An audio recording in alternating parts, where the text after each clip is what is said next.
বড় আব্বু, আমি রাকিব ভাইকে বিয়ে করব। রাতে খাবার টেবিলে খাওয়ার সময় সবেমাত্র অষ্টম শ্রেণীতে পড়া আমার চাচাতো বোন নিশির হঠাৎ এই কথা শুনে গলায় আমার খাবার আটকে গেল। ওর এই কথা শুনে আমি কাশতে লাগলাম। তাড়াতাড়ি করে পানি খেয়ে অবাক হয়ে নিশির দিকে তাকালাম। শুধু আমিই না, আব্বু, আম্মু, বড় আব্বু, চাচা, চাচি সবাই নিশির দিকে অবাক দৃষ্টিতে তাকিয়ে আছে। এই পিচ্ছি মেয়েটা বলে কি? অষ্টম শ্রেণীতে পড়া পিচ্ছি মেয়ে নাকি আমাকে বিয়ে করবে? তারপর আব্বু বলল, কি বলছো নিশি মামুনি, বুঝিনি। নিশি বলল, জি বড় আব্বু, আমি রাকিব ভাইকে বিয়ে করব। আব্বু বললেন, তুমি তো কেবল অষ্টম শ্রেণীতে পড়ো আম্মু, আগে বড় হও, তারপর দেখা যাবে, কেমন? নিশি বলল, তাহলে কথা দেন রাকিব ভাইকে আমার সাথে বিয়ে দিবেন। আব্বু বললেন, আচ্ছা দিব দিব, এখন খাও। পিচ্ছি নিশির কথা শুনে সবাই মিটিমিটি হাসছে, কিন্তু আমি মাথা নিচু করে আছি। লজ্জায় মন চাইতেছে মাটি ফাঁক করে ভিতরে ঢুকে যাই। তারপর কোনো রকমে খাবারটা খেয়ে আমি আমার রুমে চলে আসলাম। ও, আপনাদের তো আমার পরিচয়টাই দেয়া হলো না। আমি রাকিব, বাসা বগুড়া। বগুড়া জেলার শান্তিপুর নামে একটি গ্রামে থাকি। এখানকার গ্রামের স্কুল থেকে এসএসসি পাশ করে শহর থেকে এইচএসসি পাশ করেছি। অনার্সে ভর্তির জন্য অপেক্ষায় আছি। আর যে আমাকে বিয়ে করতে চাইলো ওর নাম নিশি। আমার আব্বু আর নিশির আব্বু দুই ভাই। আমরা যৌথ পরিবার। আমার আব্বুর দুই সন্তান, আমি আর আমার বড় আপু রেখা। আর নিশির আব্বুর এক সন্তান, নিশি একাই।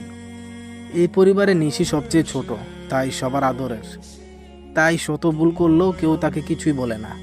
নিশি গ্রামের স্কুলে পড়াশোনা করে, সবেমাত্র অষ্টম শ্রেণীর ছাত্রী।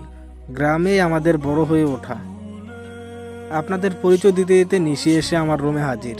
আমি ওকে বললাম, কি ব্যাপার তুই এখানে? নিশি বলে, এই নাও, বড় আম্মু দুধ দিয়ে পাঠালো। আমি বললাম, ও আচ্ছা, রাখ এখানে। নিশি দুধ টেবিলে রেখে দিল। তারপর আমি নিশিকে বললাম, খাবার টেবিলে কি উল্টাপাল্টা কথা বলছিলি? হ্যাঁ? নিশি বলে, উল্টাপাল্টা কথা কেন বলবো, যা সত্যি তাই বলছি। আমি বললাম, মানে? নিশি বলল, মানে আমি তোমাকে। আমি বললাম, কি আমি করছিস, স্পষ্টভাবে বল। নিশি বলে, আমি তোমাকে ভালোবাসি। যখন থেকে ভালোবাসা বুঝি না তখন থেকেই ভালোবাসি, একদম সেই ছোট্টবেলা থেকেই ভালোবাসি। ওর কথা শুনে হাসবো নাকি কাঁদবো বুঝতে পারছি না। এই পিচ্চি মেয়েটা বলে কি, সেই ছোটবেলা থেকেই নাকি ভালোবাসে। এখন মনে হয় কত বড় হয়েছে। নিশি বলল, কি হলো, কথা বলছো না কেন? আমি বললাম, কি বলবো? নিশি বলে, আমার কথার উত্তর দাও। আমি বললাম, তুই ভালোবাসার কি বুঝিস রে?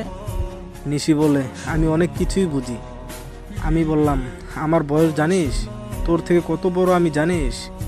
নিশি বলল, সমস্যা নাই, আমি জানি ছেলেদের বয়স মেয়েদের থেকে একটু বেশিই লাগে। এখন বলো তুমি আমাকে ভালোবাসো কি না? আমি জানি তুমিও আমাকে সেই ছোটবেলা থেকেই ভালোবাসো। আমি বললাম, তুই গেলি এখান থেকে? বলেই আমি খাট থেকে উঠতে লাগলাম। আর আমার ওঠা দেখে নিশি এক দৌড়ে আমার রুম থেকে চলে গেল। আমি ওর দৌড় দেখে মুচকি হাসলাম। আসলে পিচ্চিটাকে আমিও অনেক পছন্দ করি, কিন্তু ওকে কখনো বলিনি। বললেও মাথায় উঠে যাবে। চাচা চাচিও আমাকে অনেক পছন্দ করেন। যাই হোক, রাতে একটু ফেসবুক